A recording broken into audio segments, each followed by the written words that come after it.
नमस्कार। आज 9 जून है, रविवार का दिन। मैं हूं समी अहमद। मैं हाजिर हूं पटना के हिंदी के प्रमुख अखबारों की अहम खबरों के साथ। आज के अखबारों में सारा ध्यान जो है वो केंद्रीय मंत्रिमंडल के गठन के बारे में है। आपको पता है कि प्रधानमंत्री नरेंद्र मोदी तीसरी बार आज शपथ लेंगे। एक दूसरी चर्चा जो अखबारों में बहुत अहम नज़र आ रही है वो है कि क्या नीतीश कुमार को पीएम बनने का ऑफर मिला था, ऐसा जेडीयू के वरिष्ठ नेता केसी त्यागी ने दावा किया है। इसकी चर्चा भी हम करेंगे। इसके अलावा मेडिकल प्रवेश परीक्षा नीट के बारे में जो सवाल खड़े हो रहे हैं और ग्रेस अंक के बारे में क्या फैसला किया है सरकार ने, इसकी भी चर्चा होगी। और T20 वर्ल्ड कप में आज भारत और पाकिस्तान का महामुकाबला होने जा रहा है। आइए देखते हैं इन खबरों का विस्तार क्या है। तीसरी बार प्रधानमंत्री पद की शपथ लेंगे नरेंद्र मोदी, ये तो सबको मालूम हो चुकी है बात। कल दिन भर बैठकों का दौर जारी रहा और नामों पर चर्चा हुई कि किन लोगों को मंत्री बनाया जा सकता है। भारतीय जनता पार्टी की ओर से एक नाम की बहुत चर्चा रही, वो नाम था शिवराज सिंह चौहान का। और उनकी चर्चा इसलिए हो रही थी कि क्या वो केंद्र में मंत्री बनेंगे या उन्हें लोकसभा का अध्यक्ष बनाया जाएगा। भारतीय जनता पार्टी के जो अध्यक्ष हैं जेपी नड्डा, उनके बारे में बताया गया कि प्रधानमंत्री नरेंद्र मोदी उनके बारे में फैसला लेंगे। उनका बतौर भाजपा अध्यक्ष कार्यकाल समाप्त हो रहा है, तो क्या वो भी मंत्रिमंडल में शामिल होंगे। बिहार से जिन नामों की चर्चा है, जो पहले भी बता चुके हैं, वो है जेडीयू के ललन सिंह और जेडीयू के ही राज्यसभा सदस्य संजय झा और रामनाथ ठाकुर। इसके अलावा बीजेपी के भी 2-3 मंत्री बन सकते हैं बिहार से, उन नामों की भी चर्चा हो रही है। और चिराग पासवान की चर्चा है, जिनके 5 लोकसभा सांसद हैं, उनको मिलाकर। तो जीतन राम मांझी की भी चर्चा चल रही है। तो आज शाम में ये पता चल पाएगा कि किन लोगों को मंत्रिपरिषद में जगह मिलती है। शपथ ग्रहण के समारोह के बारे में चर्चा करते हैं। इसमें 7 देश के राष्ट्रीय अध्यक्ष या उनके प्रतिनिधियों को दावत दी गई है, उनको बुलाया गया, न्योता दिया गया है। उन 7 देशों में श्रीलंका, मालदीव, सेशल्स, बांग्लादेश, मॉरिशस, नेपाल और भूटान शामिल है। कांग्रेस का कहना है कि जब उन्हें न्योता मिलेगा शपथ ग्रहण समारोह में शामिल होने का, तब वो उस पर विचार करेंगे।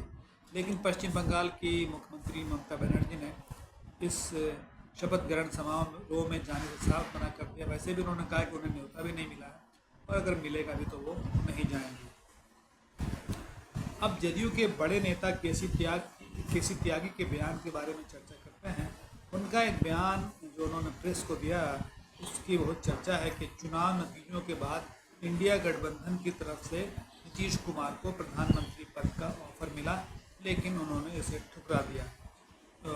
ये भी कहा कि ऑफर देने वाले वही थे जिन्होंने नीतीश कुमार को इंडिया गठबंधन का संयोजक बनाने से इनकार किया था। उन्होंने दावा किया कि बातचीत जिसमें वो ऑफ़र दिया गया है, वो उसका रिकॉर्ड उनके पास है और वो उनके फ़ोन में है, उसके सबूत हैं उसके। दिलचस्प बात यह है कि जो राज्यसभा के सदस्य हैं जेडीयू के संजय झा, जब उनसे इस बारे में पूछा गया तो उन्होंने कहा कि उन्हें इसकी कोई जानकारी नहीं है। तो केसी त्यागी का बयान एक तरफ ये है कि नीतीश कुमार को पीएम पद का ऑफर दिया गया था, लेकिन दूसरी तरफ संजय झा का कहना है कि उन्हें ऐसा कोई जानकारी नहीं है। इधर कांग्रेस नेता केसी वेणुगोपाल ने कहा कि ये सब बेकार बात है, बकवास बताया उन्होंने और साफ इनकार किया कि ऐसा कोई ऑफर नहीं दिया गया था। लेकिन ये बहस जरूर छिड़ गई, क्या नीतीश कुमार को प्रधानमंत्री पद का ऑफर दिया गया था। केसी त्यागी बहुत ही सीनियर लीडर हैं कांग्रेस के, राजनीतिक सलाहकार भी हैं। वो बयान ऐसा दे रहे हैं, लेकिन उन्हीं की पार्टी के संजय झा इससे इनकार कर रहे हैं। तो ये बात कुछ समझ में नहीं आने वाली। अब मेडिकल प्रवेश परीक्षा नीट के बारे में चर्चा करते हैं। आपको पता है कि इसके रिजल्ट पर बहुत बहस हो रही है, पूरे देश में हो रही है। कोलकाता और नई दिल्ली के हाई कोर्ट में इसके खिलाफ केस भी दर्ज कराया गया है। कांग्रेस पार्टी ने भी इस पर सवाल उठाए थे और कहा था कि इसकी जांच होनी चाहिए। पेपर लीक की जांच जो है बिहार में भी चल रही है। इकोनॉमिक अफेयर्स यूनिट जो है इसकी जांच कर रही है और उसने एनटीए से, जो नेशनल टेस्टिंग एजेंसी है और जो नीट आयोजित करती है, उससे ज़रूरी कागजात मांगे हैं। हालांकि अभी वो कागजात EOU को नहीं मिले हैं। NTA का दावा है कि कोई गड़बड़ी नहीं हुई है। वैसे NTA ये मान रही है कि 6 केंद्रों के 1600 परीक्षार्थियों को जो ग्रेस मार्क्स दिया गया है उस पर विवाद है।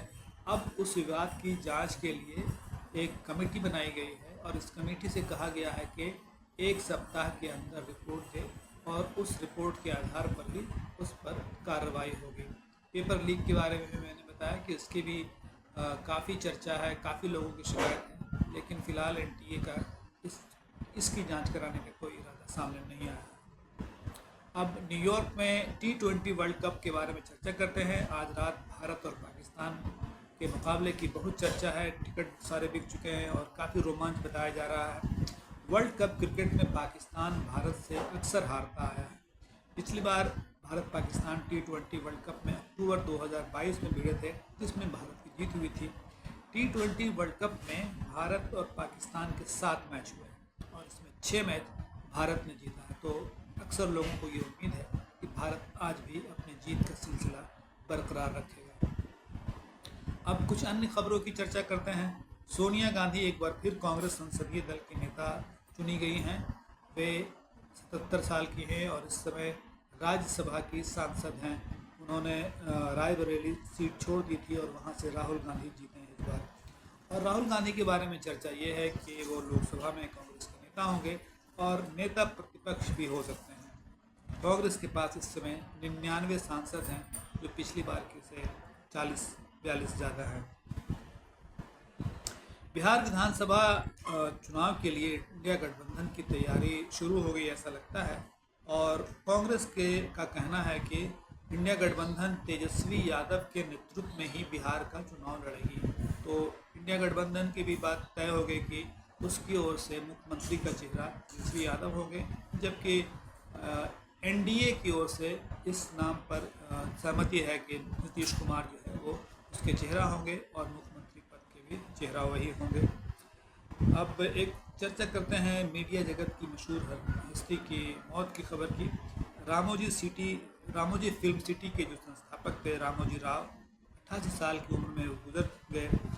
उनकी चर्चा जो है वो ETV अखबार से शुरू हुई थी, जिसकी स्थापना की थी उन्होंने, और हर ज़िले के लिए एक संस्करण निकाला था, जिसको बाद में दूसरी भाषाओं के अखबार वालों ने भी फॉलो किया। उन्होंने ही इनाडू TV या ETV जो है ETV लॉन्च किया और उसका भी काफ़ी नाम हुआ। इसके अलावा हॉस्पिटलिटी और नॉन बैंकिंग सेक्टर में भी और चेन जो लोकल मार्केट का चेन होता है उसमें भी उनका काफ़ी नाम था। तो एक ऐसी हस्ती थे जो हालांकि मीडिया की वजह से नाम में आए थे, लेकिन वो कई और कामों से जुड़े थे और छोटी सी जगह से निकलकर वो जो है करोड़ों के मालिक बने थे। मणिपुर से खबर है कि उग्रवादियों ने वहां 2 पुलिस चौकियों और 70 घरों को फूंक दिया है। आपको पता है कि पिछले साल मई से मणिपुर में जो हिंसा का दौर शुरू हुआ है वो लगातार जारी है, कभी ज़्यादा कभी कम, और उसमें जो है काफ़ी लोगों की मौत भी हुई है और एक खाई पैदा हो गई समाज में मैतेई और जो कुकी समुदाय है उसके बीच में। अब अंत में चर्चा करते हैं बिहार के 4 विश्वविद्यालयों की, जहां पे नए VC नियुक्त किए जाने हैं और ये विश्वविद्यालय हैं पूर्णिया, मुंगेर, नालंदा ओपन यूनिवर्सिटी और बिहार एनिमल साइंसेज यूनिवर्सिटी। इन यूनिवर्सिटियों के लिए VC का पद खाली है और इसके लिए आवेदन मांगा जा रहा है। 28 जून तक आवेदन की आखिरी तारीख है, उस तारीख तक ज़ाहिर है एप्लीकेशन लिया जाएगा। तो ये थी आज के प्रमुख अखबारों की प्रमुख खबरें। आपसे कल फिर नई खबरों के साथ मुलाकात होगी। तब तक के लिए इजाज़त दीजिए। शुक्रिया।